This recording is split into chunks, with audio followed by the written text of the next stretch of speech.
Ini panggilan kepada manusia supaya mereka adalah human. Jadi manusia diciptakan pada awalnya tidak pernah diberikan surga, diberikannya bumi. Bumi ini diberikan untuk manusia untuk dikuasai. Bumi diberikan kepada manusia to have dominion over, bahasa aslinya, mendominasi, cultivate, mengelola bumi. Itu yang Tuhan harapkan. Dan ketika ini yang Tuhan berikan mandat ini kepada manusia, Tuhan tidak bisa mencabut firman-Nya. Ketika dalam proses kreasi, dia menyebutkan let us make man, mari kita, Allah Tritunggal membuat manusia.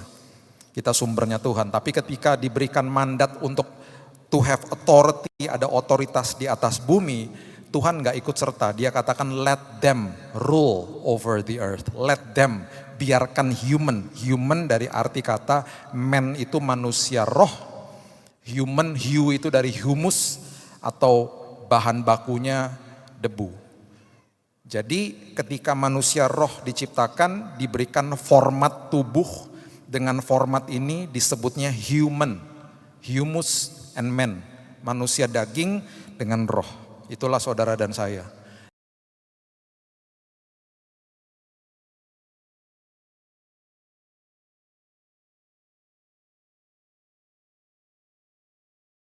Buat masa depan kami jadi luar biasa. Terima kasih buat semua kepastian demi kepastian. Dan terima kasih Tuhan buat firman-Mu yang senantiasa menjadi pelita dan pedoman di dalam dunia yang penuh dengan dosa ini. Terima kasih Bapa, kami mau duduk tenang, kami mau belajar mendengar dan lebih daripada itu menjadi pelaku-pelaku firman. Di dalam satu nama Yesus Kristus, Juru Selamat yang agung, kami berdoa. Kita sama-sama katakan, amin. Haleluya, silakan duduk. Shalom. Salam dari banjir, saya kemarin mengalami banjir yang luar biasa di kota saya. Rumah saya ini bangunan lama tahun 75 dan rumah saya ini letaknya di daerah Cempaka Putih dan tidak pernah kena banjir. Kemarin masuk sampai ke pekarangan rumah saya. Tidak masuk ke dalam tapi masuk ke dalam pekarangan rumah saya. Sampai-sampai kalau ada mobil mau lewat di stop sama hansip untuk pelan-pelan karena kalau enggak ombaknya ke dalam rumah. Jam 4 pagi hansip sudah teng. Berarti keadaan darurat. Jadi itu kemarin banjir yang terburuk selama sejarah kota Jakarta. Terburuk, terdalam, terburuk. Dan yang bersangkutan sempat datang ke daerah tempat rumah saya dan saya nggak lihat ya, teman-teman saya ngelihat. Ya disuruh pulang karena nggak ada gunanya juga dia datang karena nggak bisa menyurutkan banjir. Jadi disuruh pulang, disuruh nanti yang selanjutnya ya lebih baik lah gitu ya. Ya, saudara tahu kan maksud saya. Jadi ya doain aja kota Jakarta ini. Untuk sementara waktu ya jangan main-main ke Jakarta ya. Nanti aja kalau udah musim panas ke sana. Kota itu turun 1 cm setiap tahunnya. Dan memang itulah kondisi Jakarta. Saya bisa melihat ketika mulai jam 6, setengah 7 pagi itu ketika air pasang sudah mulai surut. Airnya mengalir cukup deras. Baru ketika siang menjelang sore baru akhirnya surut gitu ya. 16 jam mati lampu, hotel-hotel penuh karena banyak yang ngungsi ke hotel.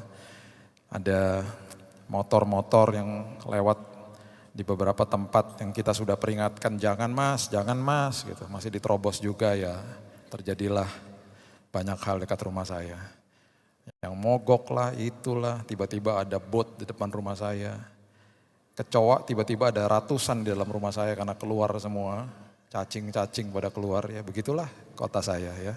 Jadi mengucap syukur saudara tinggal di kota ini yang selalu adem ayem aja gitu ya.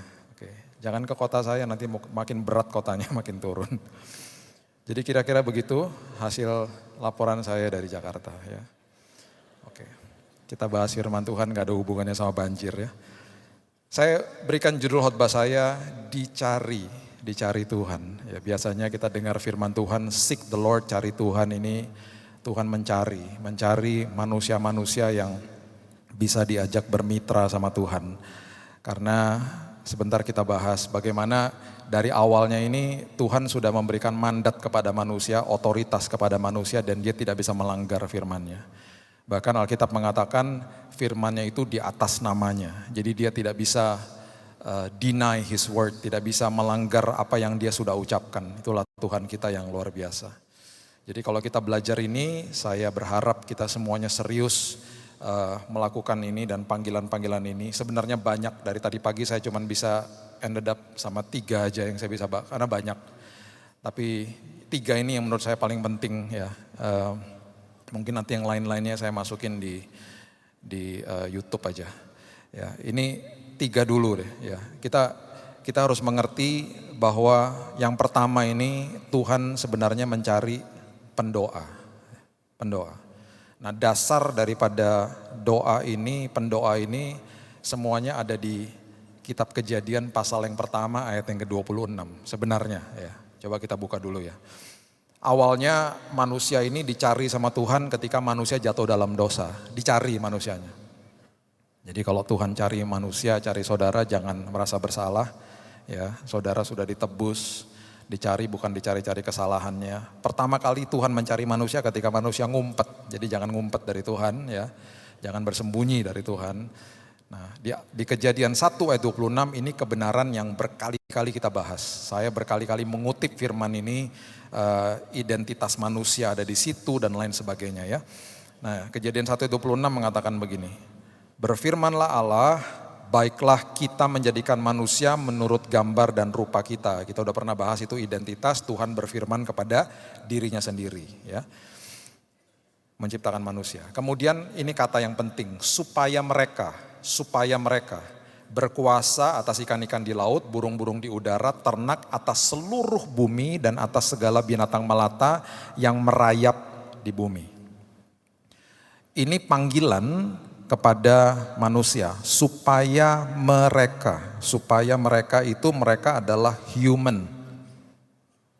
Jadi manusia diciptakan pada awalnya tidak pernah diberikan surga, diberikannya bumi. Bumi ini diberikan untuk manusia untuk dikuasai. Bumi diberikan kepada manusia to have dominion over, bahasa aslinya, mendominasi, cultivate, mengelola bumi. Itu yang Tuhan harapkan. Dan ketika ini yang Tuhan berikan mandat ini kepada manusia, Tuhan tidak bisa mencabut firman-Nya. Ketika dalam proses kreasi, dia menyebutkan let us make man, mari kita, Allah Tritunggal membuat manusia. Kita sumbernya Tuhan, tapi ketika diberikan mandat untuk to have authority, ada otoritas di atas bumi, Tuhan gak ikut serta. Dia katakan let them rule over the earth, let them, biarkan human dari arti kata man itu manusia roh, human itu dari humus atau bahan bakunya debu. Jadi ketika manusia roh diciptakan, diberikan format tubuh, dengan format ini disebutnya human, humus and man, manusia daging dengan roh. Itulah saudara dan saya. Dan kita ini diberikan tanggung jawab untuk menguasai bumi. Nah, ketika diberikan tanggung jawab ini, saya pernah katakan juga bahwa ini adalah kehendak-kehendak bebas yang diberikan sama Tuhan, dan ini pemberian Tuhan yang paling beresiko kepada manusia.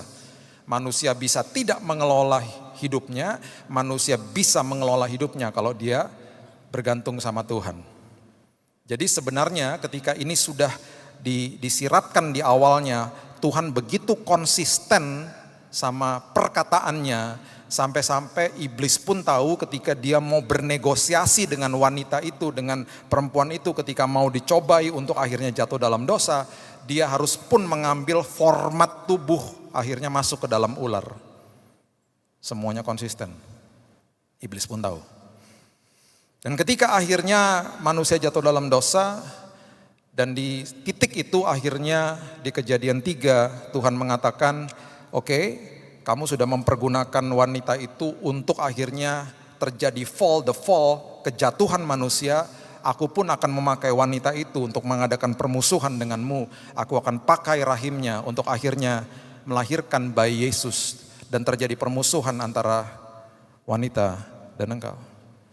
Dan Tuhan harus mengambil format manusia supaya penebusan semuanya sesuai dengan apa yang sudah disiratkan pada awalnya, yang berhubungan dengan ketika dia mengatakan apabila engkau makan buah itu, you will surely die, engkau pasti mati.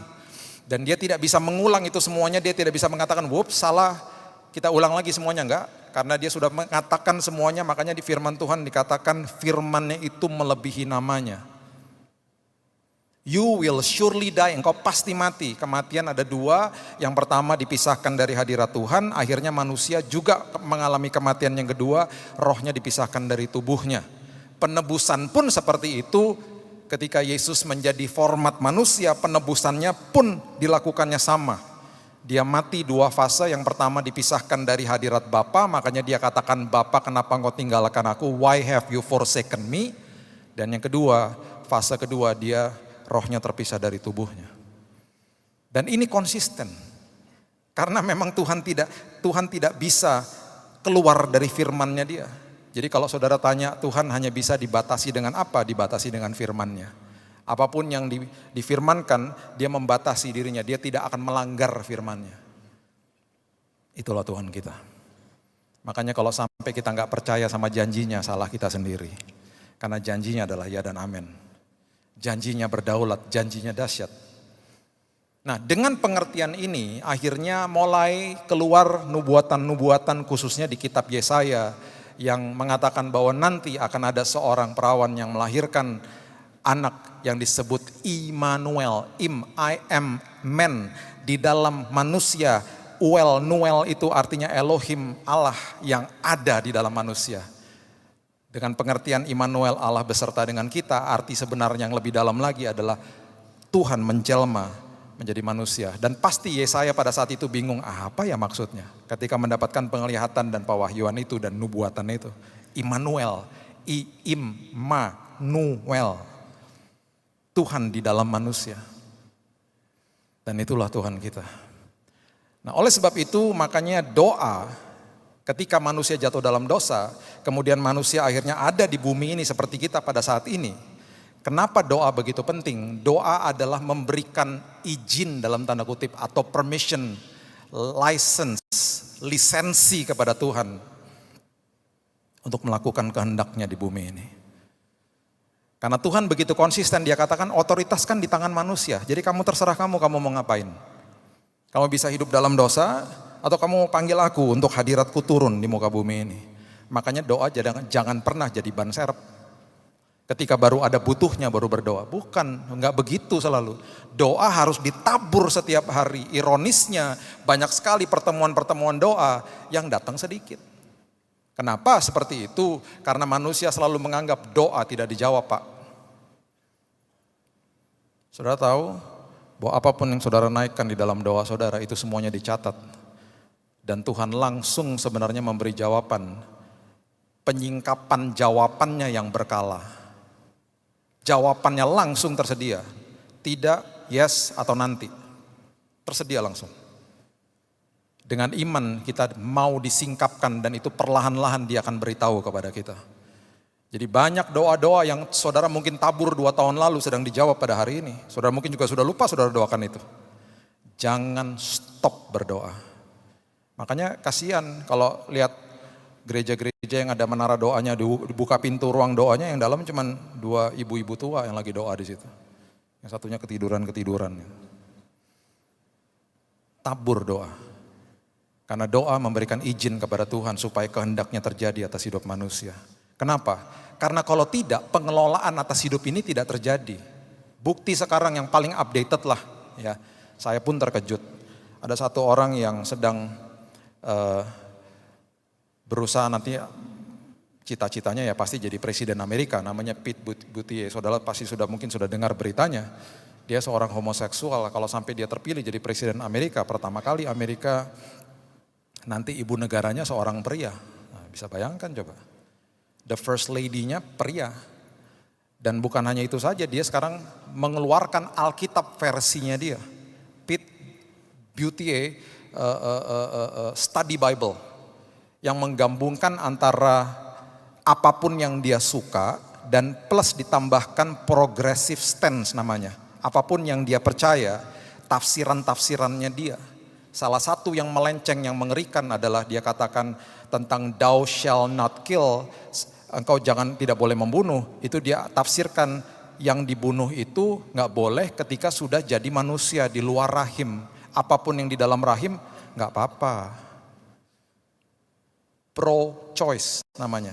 Engkau punya pilihan, boleh pilih itu, silahkan. Bukan pro-life. Pro-life berarti tidak diaborsi, pro-choice bisa memilih. Jadi itu ada di Alkitabnya dia. Nah, coba. Ini yang saya katakan. Pemberian Tuhan yang paling beresiko, kehendak untuk memilih. Keputusan untuk memilih. Makanya kenapa Tuhan cari pendoa. Supaya kehendaknya terjadi, supaya tatanan kerajaan surga ini terjadi. Kesejahteraan kota saudara tergantung sama saudara. Kesejahteraan keluarga saudara tergantung sama saudara. Kesejahteraan lingkungan saudara tergantung sama saudara. Kesejahteraan usaha, tempat pekerjaan saudara tergantung sama saudara. Makanya saya gak heran ada kedua teman saya datang begini sama saya. Mereka dari sebuah perusahaan yang cukup besar di Jakarta. Dan setiap hari Jumat ada persekutuan doa karyawan. Mereka datang begini, mereka bilang gini, setiap hari kami berdua Pak, ini seorang wanita dua-duanya, ibu-ibu. Kami masuk ke gudang dan kami berdoa untuk perusahaan kami. Sudah lakukan berapa lama Bu? Sudah hampir 3 tahun. Dan apa yang terjadi? Selama hampir 1 tahun belakangan ini, ada hampir 10 orang terima Yesus di kantor itu. Dan mereka datang satu-satu minta didoakan. Setiap kali mereka datang dibawa ke gudang itu tempat mereka berdoa. Didoakan di gudang itu. Sampai-sampai mereka selalu punya sebutan di situ. Yuk ke gudang, itu artinya doa. Gudangnya gak ada AC-nya, berantakan, saya pernah difotoin gudangnya. Terjadi penuaian besar-besaran, kenapa? Doa. Doa jangan pernah jadi ban serep. Doa itu harus ditabur, seperti saudara nabur ke dalam rekening saudara, ketika ada butuhnya tinggal ke ATM keluar semuanya. Nah, waktu pertama kali Salomo membangun bait Allah, firman Tuhan mencatat dia melakukan semuanya sesuai sama hatinya. Gak cukup, gak semua dalam hati manusia itu betul makanya. Ya, coba lihat sama-sama 2 Tawarikh, pasalnya yang ke-7, ayat yang ke-11 mengatakan begini. 2 Tawarikh pasal yang ke-7 ayat yang ke-11. Demikianlah Salomo menyelesaikan rumah Tuhan dan istana raja dan berhasil melaksanakan dalam rumah Tuhan dan dalam istananya segala sesuatu yang timbul dalam hatinya. Nah, ini ironis. Bait Allah loh, kita bicara bait Allah yang megahnya luar biasa, bait Allah pertama yang dibangun. Dan ini memang pertamanya Daud mau bangun, Nabi Nathan datang kepada Tuhan minta wejangan dari Tuhan. Tuhan bilang gak usah, nanti biar anak-anaknya dia yang membangun, Salomo yang bangun bait Allah. Dan firman Tuhan katakan segala apa sesuatu pun yang timbul dalam hatinya dilakukan untuk itu. Ini gambaran orang-orang yang mabuk agama. Gak semua timbul dalam hati itu berkenan sama Tuhan. Makanya harus tabur doa. Makanya kenapa ada Roh Kudus menjadi penasehat. Makanya banyak orang bingung. Ujung-ujungnya ketika ditanya, gak ada waktu doanya. Bagaimana bisa dengar nasihat Roh Kudus kalau gak tabur doa? Makanya saya selalu ajarkan, taburlah doa hari lepas hari. Lambat laun pendengaran rohani akan betul-betul terlatih kok. Karena udah ada, sama aja kita kalau pasang radio, frekuensinya selalu ada. Kita gak intun aja, kita gak masuk ke dalam frekuensinya itu, Tuhan selalu ada kok. Roh Kudus selalu bicara, cuman kita gak mau masuk dalam frekuensi itu, salah kita sendiri kok. 2 Tawarikh 7 ayat 14 mengatakan begini. 2 Tawarikh 7 ayat 14, dan umatku yang atasnya namaku disebut. Ini setelah Salomo mengatakan dan firman Tuhan mengatakan bahwa Salomo melakukan segala sesuatunya dari hatinya.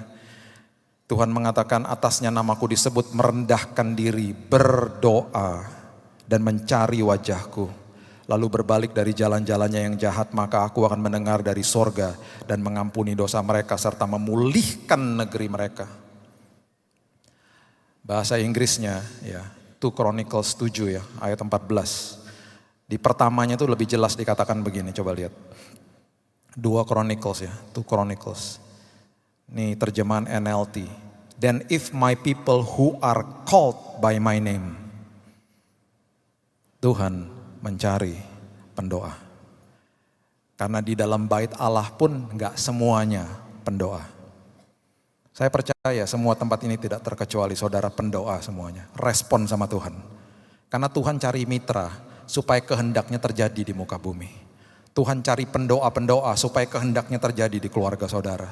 Dia rindu membawa kehendaknya terjadi di situ. Tapi karena gak doa-doa, dalam tanda kutip saudara tidak memberikan izin dan lisensi kepada dia melakukan kehendaknya. Karena dia selalu katakan dari awal dia konsisten. Otoritas diberikan dalam tanganmu kok. Sekarang kalau engkau mau undang supaya aku ada di situ, supaya aku berkehendak dan terjadi kehendakku di situ, berdoalah. I am looking for prayer partners. Supaya kehendakku terjadi di situ. Lukas pasal yang ke-11 ayat yang pertama. Murid-muridnya akhirnya tahu bahwa semua mujizat yang terjadi dalam hitungan detik terjadi karena ada doa yang ditabur berjam-jam oleh Yesus. Lukas 11 ayat yang pertama mengatakan pada suatu kali Yesus sedang berdoa di salah satu tempat. Ketika ia berhenti berdoa, ini udah dilihatin sama murid-muridnya, diikuti rupanya. Ketika dia berhenti berdoa, berkatalah seorang dari murid-muridnya kepadanya, Tuhan, ajarlah kami berdoa sama seperti yang diajarkan Yohanes kepada murid-muridnya. Teach us how to pray. Saya kalau baca tentang cerita murid-muridnya ya banyak di antara mereka yang tidak dewasa. Tapi ini adalah sebuah permintaan yang berbeda dari yang lainnya. Mereka akhirnya sadar di sini. Bahwa mujizat yang terjadi 1 detik, 2 detik, 5 detik, 10 detik. Itu karena ada doa di balik itu semuanya. Yang mati dibangkitkan, yang lumpuh dibuat jalan, air jadi anggur. Banyak lagi yang lain-lainnya ketika dia cast out demons, keluarkan roh jahat dari manusia. Yang kusta tahir, mereka lihat itu setiap hari. Mereka ketemu kuncinya, oh karena dia suka bangun jam 2 pagi, dia suka bangun jam 3 pagi, dia berdoa di sana. Yang saya mau ajak saudara ke dalam pengertian ini adalah Tuhan berdoa kepada Tuhan. Yesus Tuhan berdoa kepada Tuhan. Kenapa seperti itu? Karena sekali lagi konsisten sama firman-Nya. Ketika dia menjelma jadi manusia. Ketika dia menjelma menjadi serupa seperti manusia. Memakai tubuhnya manusia. Dia tahu bahwa manusia dipanggil untuk berdoa. Dia pun berdoa. Tuhan berdoa kepada Tuhan. Dan di situ murid-muridnya menemukan kuncinya. Oh, perkara-perkara yang dilakukan dalam 1-2 detik itu ditabur sama doa. Keputusan yang tiba-tiba saudara harus ambil. Seringkali akhirnya saudara menemukan saudara mengambil keputusan yang benar. Karena ada doa yang saudara tabur di rumah saudara. Mesbah keluarga, mesbah sendiri yang saudara tabur berjam-jam di rumah. Saya gak pernah bilang berapa lama saudara harus berdoa. Banyak yang bertanya berapa lama Pak? Terserah. Lama-lama saudara ketika mulai berdoa, ada yang bisa mulai 5 menit, 10 menit, lama-lama akan terasa sepertinya cuman segini ya, cuman 5 menit, cuman 10. Lama-kelamaan akan bertumbuh dengan sendirinya. Lama-kelamaan saudara akan cari Tuhan, lama-kelamaan sudah terbiasa, lama-kelamaan saudara akan matikan radio, matikan CD saudara di dalam mobil saudara akan berbahasa roh dan berdoa sendiri karena nagih lama-lama. Karena nikmat ngobrol sama dia. Tuhan mencari pendoa. Makanya di Matius 6 ayat yang ke-10 firman Tuhan katakan begini, ketika mereka minta diajarkan berdoa. Matius 6 ayat 10 mengatakan, datanglah kerajaanmu, jadilah kehendakmu di bumi seperti di surga. Saudara memberikan izin kepada dia untuk melakukan perkara dahsyat dalam hidup saudara. Tuhan begitu konsisten, Tuhan tahu ketika saudara berdoa, otoritas yang saudara pegang atas hidup ini, dia akan ikut campur di situ.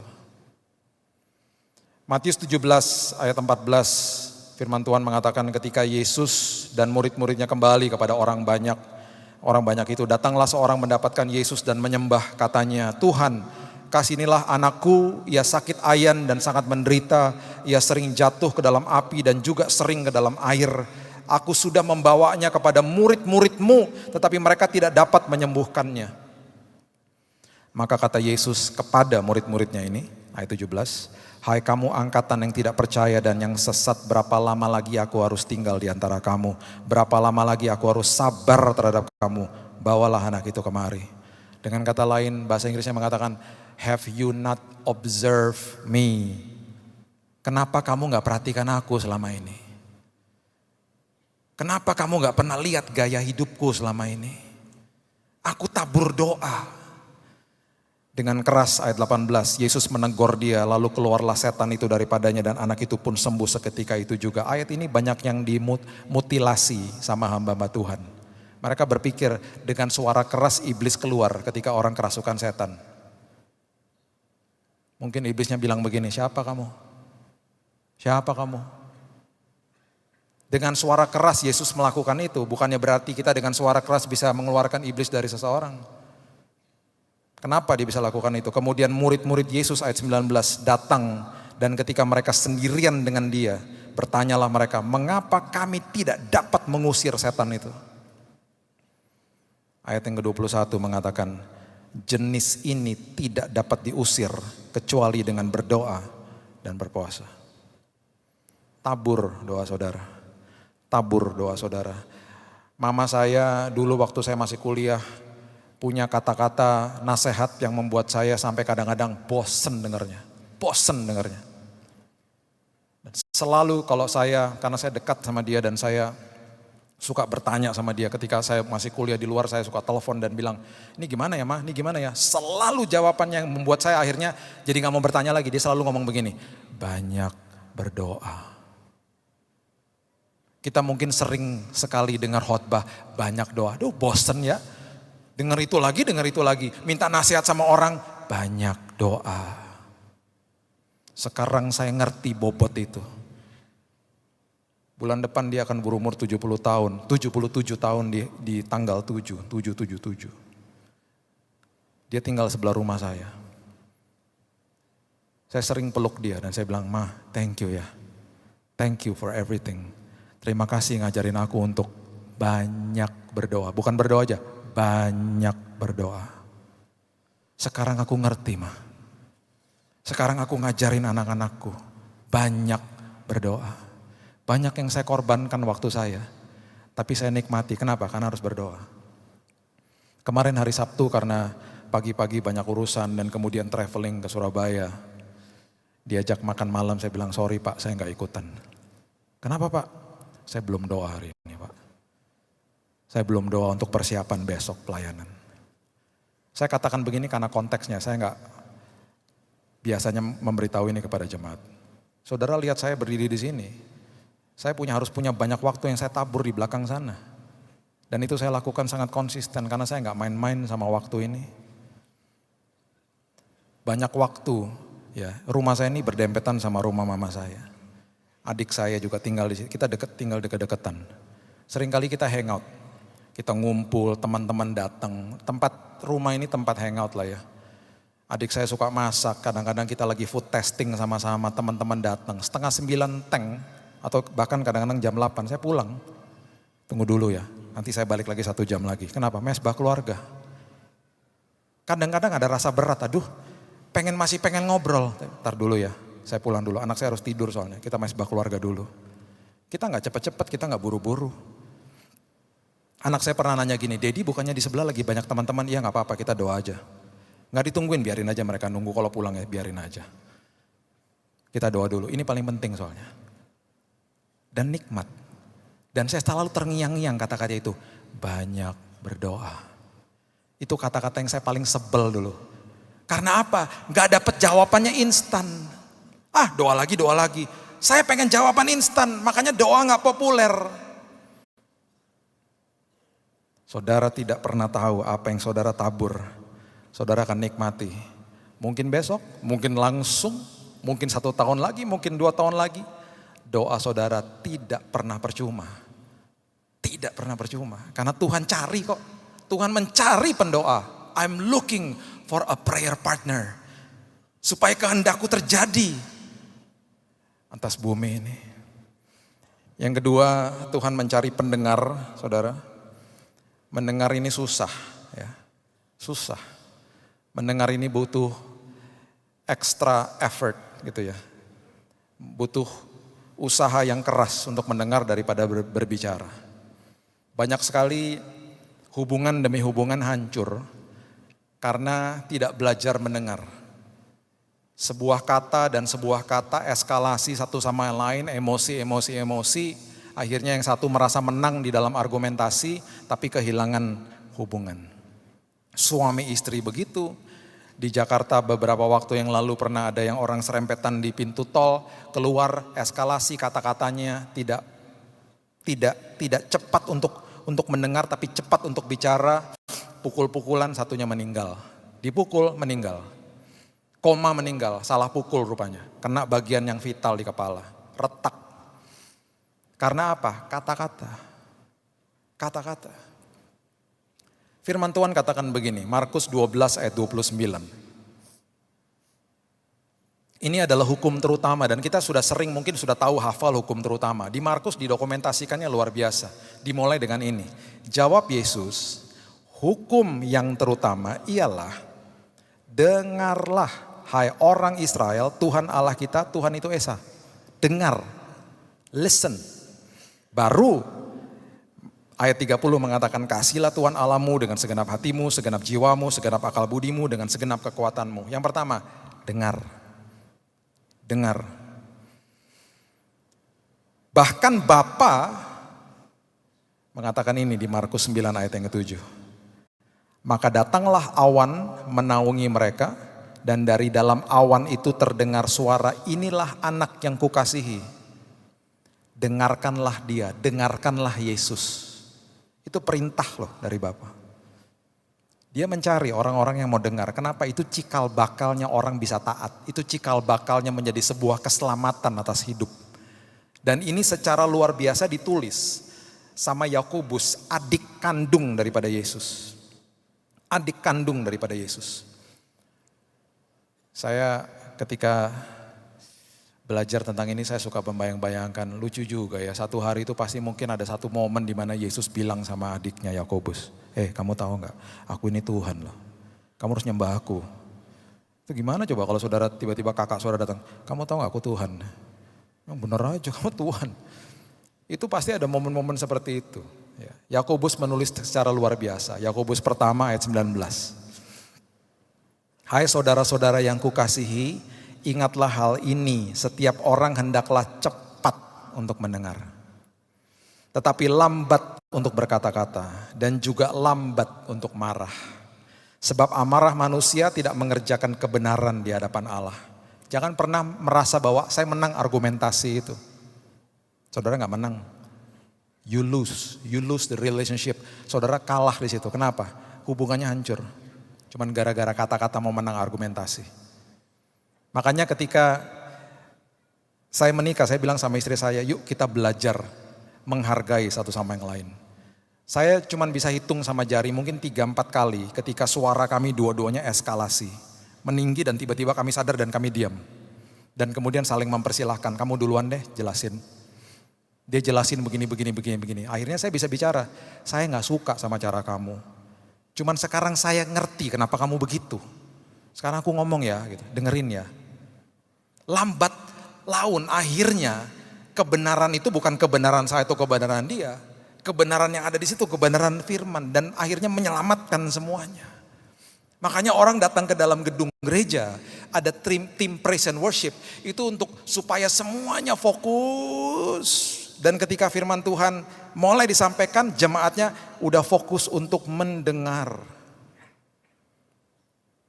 Karena apa? Di lagu pertama itu jemaatnya kelihatan dari atas ini. Masih ada yang walaupun angkat tangan tapi mikir gitu. Tadi mobil gak dikunci jangan-jangan. Waduh kompor gak matiin lo tadi. Itu lagu pertama begitu biasanya. Tuh rumah gak dikunci tadi itu. Itu lagu pertama, makanya banyak worship leader mengatakan mari kita masuk ke dalam hadiratnya lebih lagi. Itu karena itu. Itu di gereja lain, dingin dan beda. Lagu pertama udah langsung plek nyatu tadi kelihatan. Dahsyat. Makanya kenapa saya selalu bilang terima kasih sama tim Praise and Worship. Tugas saya makin mudah. Kenapa? Karena semuanya udah fokus. Makanya dengar itu susah. Dengar itu perlu usaha. Dengar itu betul-betul perlu usaha.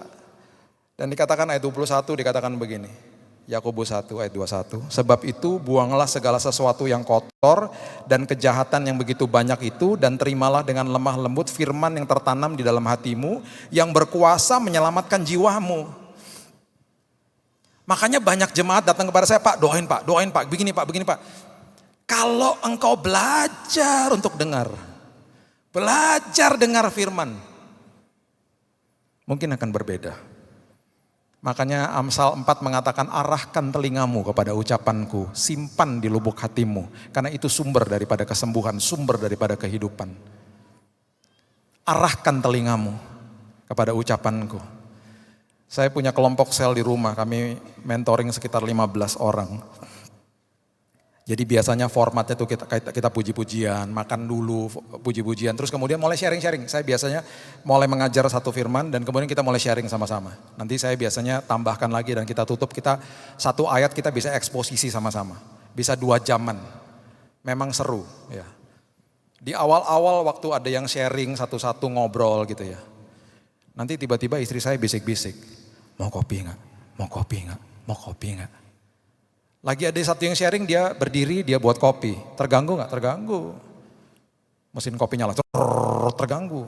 Setelah selesai, di saat-saat pertama kami ada kelompok sel itu, saya bilang sama istri saya, mungkin lain kali jangan gitu ya.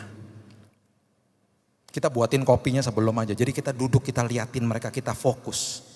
Beda pasti. Belajar dengar. Saudara sudah sering dengar cerita ini ya, Maria dan Marta ya. Saya udah bahas di waktu yang lalu ya. Kita buka di KJV-nya sebentar, kita lihat dulu bahasa Indonesianya ya. Lukas pasalnya yang ke-10, ayat yang ke-38 dan 39 mengatakan begini. Lukas pasal yang ke-10 ayat 38, ketika Yesus dan murid-muridnya dalam perjalanan, tibalah ia di sebuah kampung, seorang perempuan yang bernama Marta menerima dia di rumahnya. Ini rumahnya Marta memang. Perempuan itu mempunyai seorang saudara yang bernama Maria. Maria ini duduk dekat kaki Tuhan dan terus mendengarkan perkataannya. Ya, kita udah sering banget baca ayat ini ya. Dan kita pasti berpikir bahwa Marianya sibuk jalan-jalan kemana-mana. Marianya duduk. Sebenarnya enggak. Di Alkitab terjemahan King James Version dengan lebih jelas dikatakan begini. Coba kita lihat ya. Lukas 10, Luke 10 dikatakan begini. Now it came to pass as they went that he entered into a certain village. And a certain woman named Martha received him into her house. Ini rumahnya dia. Semuanya masih sama di sini. Ini mulai berbeda di sini. Ini lebih mendekati bahasa aslinya. She had a sister called Mary, which ini kata kuncinya, also juga sat at Jesus' feet and heard his word. Berarti dua-duanya duduk. Maria duduk, Marta juga duduk. Yang satu duduk dengarkan suara Tuhan, yang satunya main HP. Yang satu dengar suara Tuhan sampai keluar kalimat Yesus yang mengatakan hanya satu saja yang perlu. Tidak ada lagi yang lebih baik daripada ini, yang tidak akan bisa diambil daripadanya. Kita udah bahas di khotbah yang lalu. Dua-duanya duduk. Makanya jangan heran, keluar dari pintu gereja ada yang diberkati dengan firman karena dengar, ada yang enggak. Dia mau dengar apa yang dia dengar aja. Makanya pendengaran tuh luar biasa dan orang dicari. Tuhan mencari orang yang mendengar. Makanya kalau baca firman jangan begini. Jangan gitu, baca firman supaya telinga mendengar, iman timbul dari pendengaran akan firman Kristus. Makanya kalau istri saudara sedang hamil pada saat ini, bicarakan, perkatakan firman itu supaya bayi di dalam situ mendengar firman itu. Karena itu tidak akan pernah kembali dengan sia-sia. Anak-anak saudara masih kecil, perkatakan firman di telinga mereka. Anak saya waktu itu yang kedua masih umur 5 tahun dan satu sekolah kena keracunan makanan bubur ayam. 60 anak masuk OGD. Mbak di rumah telepon saya, Pak cepetan pulang karena istri saya lagi di luar negeri. Cepetan pulang, ini anak udah muntah-muntah sama buang-buang air Pak. Udah pucat mukanya. Sampai saya di rumah, sebelum saya bawa ke dokter, mbaknya bilang tadi saya disuruh doa Pak sama dia Pak. Mbaknya bukan orang percaya. Disuruh ngapain Mbak? Saya ditarik tangan saya, suruh tumpang tangan di atas kepalanya. Terus saya disuruh bilang begini Pak, dalam nama Tuhan Yesus ada kesembuhan. Mbak lakukan itu gak? Ya iya Pak, saya ketakutan Pak. Ya saya tumpang tangan Pak. Kayaknya suka lihat-lihat Bapak tuh kalau di gereja Pak. Sampai ngomong gitu. Saya tanya, Dek, kamu ngomong gitu sama Mbak? Dia cuma ngangguk-ngangguk, udah gak ada tenaga. Saya bawa dia ke UGD yang berbeda karena UGD situ udah penuh sama teman-temannya. Sampai di sana diobservasi, dikasih obat, dia tertidur lelap. Panasnya turun perlahan-lahan. Setelah sadar, setelah bangun dokternya bilang, Pak bawa pulang aja nih panasnya turun udah Pak. Dan dia 1 jam ini gak muntah, gak buang-buang air, udah Pak bawa pulang aja. Kalau terjadi apa-apa baru nanti malam kita opname Pak. Saya pulang ke rumah, saya gak pernah lupa tuh jam 4 sore. Kami berdua ketiduran, bangun-bangun jam 7. Dan dia sama sekali selama 3 jam itu gak ada masalah apa-apa. Jam 7 dia bangun, dia kelaparan, dia cari makan dan dia lari-larian. Dan ketika saya telepon sekolahnya bilang Pak itu anak satu-satunya yang gak masuk UGD. Yang gak masuk rumah sakit tidak diopname. Karena di dalam keadaan bahaya dia tahu kemana dia harus cari. Di dalam keadaan yang sangat kritis ketika orang tuanya tidak ada, firman yang ditaburkan dalam hidupnya tidak kembali dengan sia-sia. Makanya belajar untuk dengar. Karena pendengaran akan firman akan menstimulasi iman saudara. Belajar untuk dengar. Kisah Para Rasul 14 ayat yang ke-8 mengatakan begini. Ini cerita yang luar biasa. Kisah Rasul 14 ayat 8. Di Listra ada seorang yang duduk saja. Ya, duduk saja. Karena lemah kakinya dan lumpuh sejak ia dilahirkan. Dan belum pernah dapat berjalan. Ia duduk mendengarkan ketika Paulus berbicara. Dan ketika Paulus menatap dia dan melihat bahwa ia beriman. Mendengar dengan betul, pasti imannya terstimulasi. Dan ketika dia melihat bahwa ia beriman, kemudian Alkitab mengatakan dan dapat disembuhkan. Berarti ada yang tidak dapat disembuhkan. Kemudian firman Tuhan katakan, lalu kata Paulus dengan suara nyaring, berdirilah tegak di atas kakimu. Dan orang itu melonjak berdiri lalu berjalan kian kemari.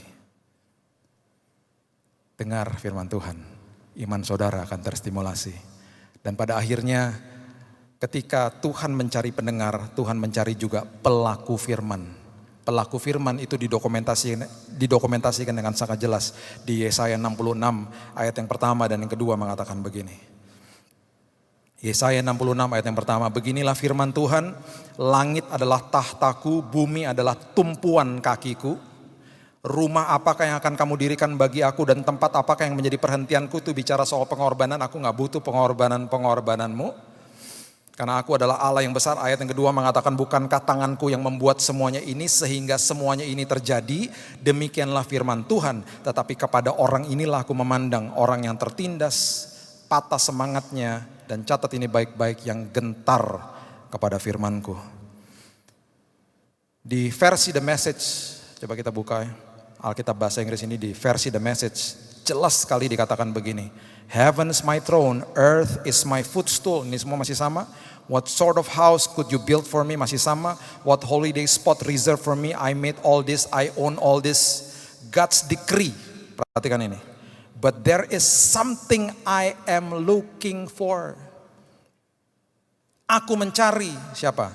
A person with a simple and plain, reverently responsive to what I say. Aku mencari orang-orang yang respon kepada apa yang aku firmankan, pelaku-pelaku firman. Kenapa ketika manusia respon sama apa yang Tuhan cari, berdoa, mendengar, dan kemudian melakukan firman, kehendaknya terjadi di muka bumi ini. Kehendaknya terjadi di dalam rumah saudara. Kehendaknya terjadi di dalam lingkungan tempat pekerjaan saudara. Dia rindu kehendaknya terjadi di sini. Kuncinya makanya dia cari pendoa, dia cari pendengar, dan dia mencari pelaku firman. Saya waktu melihat dan membaca ayat ini mengatakan, Tuhan mengatakan langit adalah tahtanya, bumi adalah tumpuan kakinya. Saya mulai research elemen-elemen yang bisa membuat saya merasa kecil di hadapan Tuhan. Dan memang betul banyaknya minta ampun saudara. Salah satunya adalah cahaya. Kenapa saya ambil cahaya? Saya suka dengan dunia aviasi. Ada hubungannya dengan kecepatan. Cahaya itu cepatnya 300.000 kilometer per detik. 300.000 kilometer per detik. Kecepatan pesawat yang saudara biasa naik itu sekitar 800 sampai 900 km per jam, bukan per detik. Pesawat yang paling cepat yang dibangun manusia, kecepatannya 3.500 km per jam. SR-71 Blackbird. Mau dinaikin jadi 5.000 km per jam itu nggak beres-beres sampai sekarang. Karena manusia punya keterbatasan. Ya, bayangkan ya, pesawat tercepat ya, 3.500 km per jam. Itu melebihi kecepatan suara, betul. Kecepatan cahaya 300.000 km bukan per jam, per detik. Jadi kalau sampai ada kendaraan yang secepat itu, pesawat misalnya yang secepat itu, kalau dia lewat saudara nggak bisa lihat, saking cepatnya. Apaan tuh, Garuda baru? Kecepatan cahaya. Oh gitu, iya. Aku kalau dari Jakarta Surabaya, pilotnya ngeremnya di Bali di Denpasar. Selalu kelewatan Surabaya. Kecepatan cahaya, oh ada, nggak ada, nggak pernah akan ada. Dengan pesawat yang paling cepat yang manusia pernah buat, saudara bisa sampai ke matahari dalam waktu 22 tahun. Dengan mobil yang paling cepat, harganya 10 M, saudara bisa sampai ke matahari dalam waktu 250 tahun. Naik mobil 10 M mau gak sama saya? Oh iya mau dong, seru juga ya, iya. Kemana matahari? Sekalian Bapak mati di jalan kita. Iyalah mati di jalan, 250 tahun baru sampai. Kalau ada pesawat yang secepat kecepatan cahaya 300.000 km per detik, saudara akan sampai ke matahari dalam waktu hanya 8 menit. Ada? Gak ada, gak akan pernah ada. Manusia punya keterbatasan. Yang ada 8 menit saudara sampai ke matahari department store ya. Kalau ada pesawat yang secepat itu, saudara akan sampai ke bulan dalam waktu 1,8 detik. Tadi tengah-tengah ibadah kamu ke toilet enggak ke bulan? Ada pesawatnya di depan sana. Oh aku pikir kamu ke toilet. Cepat banget, oh iya 1,8 detik bolak-balik ya 3 detik lah. Aku pikir ada Betani di sana, enggak ada. Sepi bulan. Ada? Nggak ada. Ini baru satu elemen loh. Yang menggambarkan kita kayak debu di hadapan Tuhan. Tapi debu-debu ini dicari sama Tuhan. Siapa yang melakukan firman-Ku? Allah yang besar yang mengatakan bahwa langit adalah tahtanya, bumi adalah tumpuan kakinya. Allah yang besar ini mau bermitra supaya kehendaknya terjadi di muka bumi ini. Dia mencari pendoa, dia mencari pendengar firman, dan dia mencari pelaku firman. Respon sama Tuhan. Tanpa terkecuali di tempat ini saya berdoa, kita semuanya respon karena kita sedang dicari sama Tuhan. Firman Tuhan dengan jelas mengatakan di dalam rumah Tuhan pun gak semuanya seperti itu. Tapi saya percaya di Betaningin dan semua jemaat tanpa terkecuali respon sama panggilan Tuhan. Saudara sedang dicari, respon, jadilah mitra Tuhan. Tabur doa saudara. Belajar dengar dan jadi pelaku firman setiap hari. Dan kehendaknya terjadi dalam rumah tangga saudara, dalam kota saudara, lingkungan saudara, tempat pekerjaan dan usaha saudara. Berikan tepuk tangan kita untuk Tuhan kita. Dia dahsyat, dia hebat, dia luar biasa. Kami mengucap syukur Tuhan buat sore hari ini, berterima kasih buat firman-Mu. Hati kami berkobar-kobar Tuhan ketika kami mendengar firman Tuhan. Karena kami tahu Tuhan yang berbicara kepada kami. Tuhan kami mengucap syukur karena Engkau berdaulat penuh. Kami mengucap syukur Engkau begitu konsisten akan firman-Mu Tuhan. Kalau begitu banyak Kau ajarkan kepada kami lewat mimbar di tempat ini minggu demi minggu. Kami mau respon sama panggilan Tuhan. Kami adalah orang-orang itu Tuhan. Kami adalah pendoa-pendoa itu yang Kau cari. Kami adalah orang-orang yang mau mendengar. Kami adalah orang-orang yang merupakan pelaku-pelaku firman. Supaya kami jadi mitranya Tuhan, jadi partnernya Tuhan. Supaya kehendak-Mu terjadi di muka bumi ini. Khususnya dalam setiap kehidupan kami Tuhan. Keluarga kami, anak-anak kami, suami, istri, orang tua kami. Pekerjaan usaha kami Tuhan, kota kami, lingkungan kami Tuhan, negara kami Tuhan. Karena kami tahu Tuhan Engkau selalu menjawab doa. Dan selalu ada kepastian di dalam Tuhan. Inilah kami Tuhan. Inilah kami orang-orang yang dicari sama Tuhan. Kami respon kepada Tuhan. Terima kasih buat firman-Mu. Meteraikan ini dalam hidup kami. Di dalam satu nama, Yesus Kristus Tuhan kami sudah berdoa dan mengucap syukur. Kita sama-sama katakan amin. Tuhan berkati.